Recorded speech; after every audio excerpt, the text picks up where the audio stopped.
Break के बाद स्वागत है आप सभी का। आप देख रहे हैं एशियन एस्ट्रो। अब बात करेंगे अगली राशि यानी तुला राशि की। तुला यानी लिब्रा, अगर इस राशि को देखें तो इस समय धन स्थान में दशमाधिपति बैठे हैं, जिसका मतलब ये है कि सत्ता से आर्थिक लाभ या संपत्ति का लाभ होगा। मतलब संपत्ति को लेकर के कोई बड़े निर्णय आपके फेवर में आ सकते हैं, ये अच्छी बात है।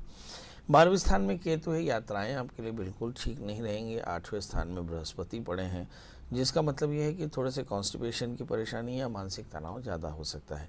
तृतीय अगर अष्टम स्थान में हो तो मुझे ऐसा लगता है कि आत्मविश्वास की कमी होती है और शायद आलस्य के कारण चीज़ें बेहतर नहीं रहती। इस समय सबसे ज़्यादा परेशानी पेट की तकलीफ से होती है। अब सवाल यह है कि 6ठे स्थान में मंगल राहु, 12वें स्थान में केतु और 8वें स्थान में बृहस्पति का करना क्या चाहिए।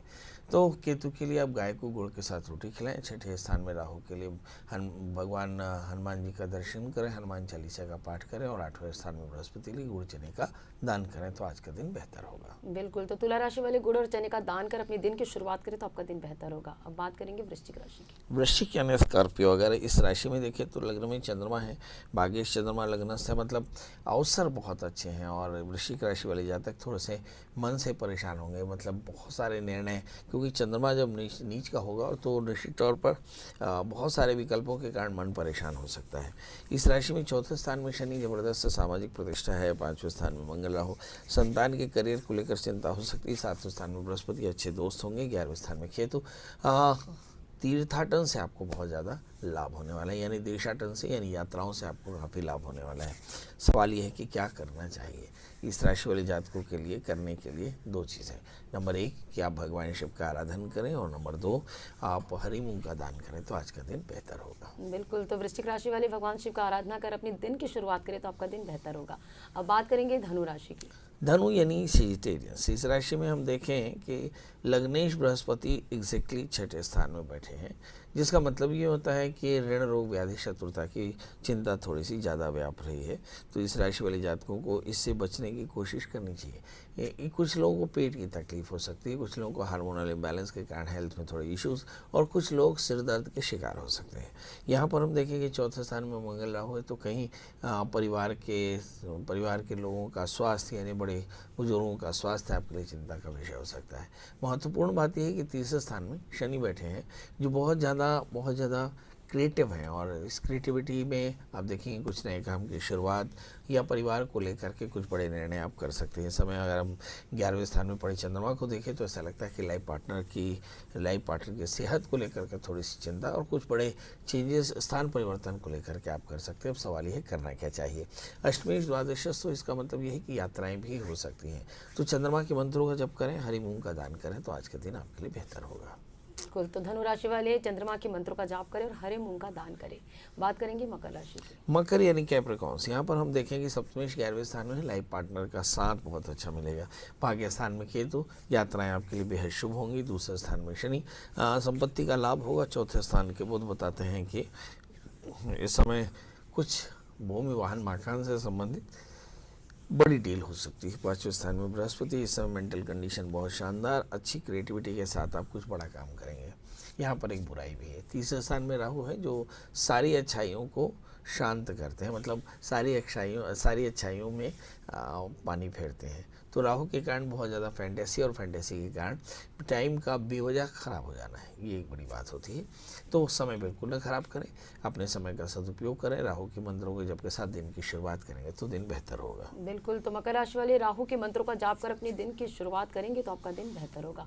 अब बात करेंगे कुंभ राशि की। मकर और कुंभ दोनों ही राशियों के स्वामी शनि होते हैं, मगर कुंभ राशि के शनि जब सुग्रही होते हैं तो आमतौर पे हम इन राशियों को इस तरह से डिफाइन करते हैं कि मकर राशि हमेशा एक वॉरियर राशि होती है और कुंभ राशि हमेशा एक लेजेंड राशि होती है। मतलब ऐसा मान सकते हैं कि कुंभ राशि वाले जातक राजाओं की तरह व्यवहार करते हैं। चूँकि शनि लग्न में है, इसलिए जो राज्यबोध है ये थोड़ा सा ज़्यादा होगा, क्योंकि लग्नाधिपति लग्नस्थ है, तो पावर बहुत होगा। उस पावर के चलते आप बहुत ज़्यादा अच्छा महसूस करेंगे। और शायद यही है कि 3रे स्थान में बुध एक अच्छा विज़न भी है। 4थे स्थान में बृहस्पति, थोड़े से पारिवारिक चिंताओं को अगर छोड़ दें तो आज का दिन आपके लिए मोटे तौर पर बेहतर होगा। कुछ सावधानियाँ आपको जरूर रखनी होंगी। 2रे स्थान में राहु है, तो शॉर्ट टर्म इन्वेस्टमेंट बिल्कुल ना करें, क्योंकि बड़े लॉस की संभावना है। और 8वें स्थान में केतु, यात्राओं से बचना चाहिए। अब सवाल ये है कि सब कुछ के बाद करें क्या? तो नंबर 1 आपको चाहिए कि आप सबसे पहले गाय को गुड़ के साथ रोटी खिलाएं, भगवान शिव का आराधन करें, तो आज का दिन आपके लिए बेहतर होगा। बिल्कुल, तो कुंभ राशि वाले गाय को गुड़ और रोटी जरूर खिलाएं। अब बात करेंगे 12वीं राशि यानी मीन राशि की। मीन यानी पाइशंस, जैसे हम देखें कि बृहस्पति लग्नेश होकर के तीसरे स्थान में बैठे हैं, मतलब एक अच्छी क्रिएटिविटी है और उसके साथ में सूर्य और शुक्र हैं। एक अच्छी महत्वाकांक्षा, एक अच्छा गांधीर्य और एक अच्छा पुरुषार्थ। लग्न में मंगल के साथ में राहु है, अच्छी एनर्जी है। राहु के साथ थोड़ा सा भटकाव है। जब मंगल राहु के साथ हो जाए तो अंगारक दोष बनता है। मतलब आप देखिए कि आपके पास एनर्जी है, आपके पास क्रिएटिविटी है, आपके पास में योजनाएं हैं, मगर एग्जीक्यूशन नहीं, क्योंकि राहु लग्न में बैठे हैं। ऐसी स्थिति में मंगल राहु की प्रियता के लिए आपको भगवान ऋण मुक्तेश्वर मंगल सूत्र का पाठ करना और भगवान शिव का अभिषेक करना आपके लिए फायदेमंद रहेगा। यहाँ देखिए कि 12वें स्थान में शनि है। नींद की परेशानी हो सकती है, खर्च की परेशानी हो सकती है, मतलब खर्च ज़्यादा हो सकते हैं, नींद थोड़ी सी कम हो सकती है, बहुत ज़्यादा विचार अपने विचारों से पीड़ित हो सकते हैं। तो ऐसी स्थिति में भगवान शिव का आराधन बहुत श्रेयस्कर रहेगा। जी बिल्कुल, तो मीन राशि वाले नियमित रूप से भगवान शिव की आराधना करें तो आपका दिन बेहतर होगा। पंडित जी, मेरा सवाल ये है कि पितृदोष क्या है और इससे मुक्ति कैसे पाए? बहुत अच्छा प्रश्न है। पितृदोष क्या है? सबसे पहले पुत्र की व्याख्या समझ लें। पुन्नामनो नरकाद अस्मत् पितरम त्रायते सुतः। बार बार उत्पन्न होने वाले नरकों से जो बचाए उसका नाम पुत्र है। तो पितृदोष क्या हुआ कि घर में जब किसी के अकाल मृत्यु हो और पुत्रों के द्वारा उसकी मुक्ति न कराई जा सके या न कराई गई हो तो उससे पुत्रदोष उत्पन्न होता है। हमारे यहाँ शास्त्र में कहा कि किसी की जब मृत्यु होती है तो 1 वर्ष तक कोई यात्रा करता है। ठीक वार्षिकी के दिन उसकी पेशी होती है धर्मराज की सभा में और फिर उसे आगे फैसला होता है उसके कर्मों के प्रभाव से। इसी वार्षिकी के दिन पुत्र अपने पिता का अग्रिम पितृ सपिंडी श्राद्ध करके, पिंड मेलन श्राद्ध करके अपने पिता को सभी प्रकार के नरकों से मुक्त करा देता है। यदि वो मुक्त करा देता है तो पितृदोष नहीं होते, पर अगर वो मुक्त नहीं कराता तो ऐसा माना जाता है कि वो जो प्रेत है वो अपने ही घर में रहता है और अपने ही किसी, चूँकि वह देहासक्त है इसलिए वो किसी शरीर में विराज जाता है। और ऐसी स्थिति में चूँकि वह फॉरेन बॉडी है, ऐसी स्थिति में जिस शरीर को अपना आधार बनाता है उस शरीर में बीमारियां उत्पन्न हो जाती हैं और फिर कलेश उत्पन्न होते हैं।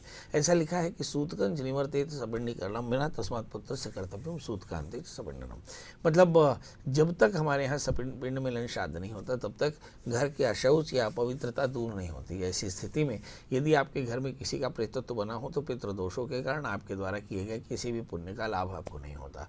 इससे आपके घर में उपद्रव उत्पन्न होते हैं, यानी बीमारियां, परेशानियां, हानियां, और ऐसी स्थिति में आप बहुत पूरा परिवार क्लांत हो जाता है। इसे पितृदोष कहते हैं। पितृदोषों के शमन के लिए धर्म सिंधु ग्रंथ के 224-223 पेज में लिखा कि इस प्रकार गर्भाधारण करके गर्भ की उत्पत्ति न होए, संतान मृत्यु को प्राप्त हो जावे तो संतान के मारने वाले पिशाच के उपद्रवों की शांति के लिए किसी भी महीने की शुक्ल पक्ष की पंचमी एकादशी अथवा श्रवण नक्षत्र में किसी नदी के किनारे किसी देवता के मंदिर में जाकर मम कुलाभिवृद्ध ऐसा संकल्प करके पंचकलशों की स्थापना करके एकोदश श्राद्ध करना और फिर उसके बाद सर्प श्राद्ध करना और फिर उसके बाद रुद्राभिषेक करना। ये 3 कॉन्स्टिट्यूशनल एडवाइसेस हैं और ऐसा करने से पितृदोषों का शमन होता है। जी बिल्कुल, तो हमने जाना पितृदोष वास्तव में है क्या। पंडित जी ने बड़े ही विस्तार से बताया। पंडित जी बहुत बहुत शुक्रिया। धन्यवाद। और आज के लिए इतना ही। एक नए विषय के साथ आपसे मुलाकात होंगी, तब तक के लिए आप सभी को नमस्कार।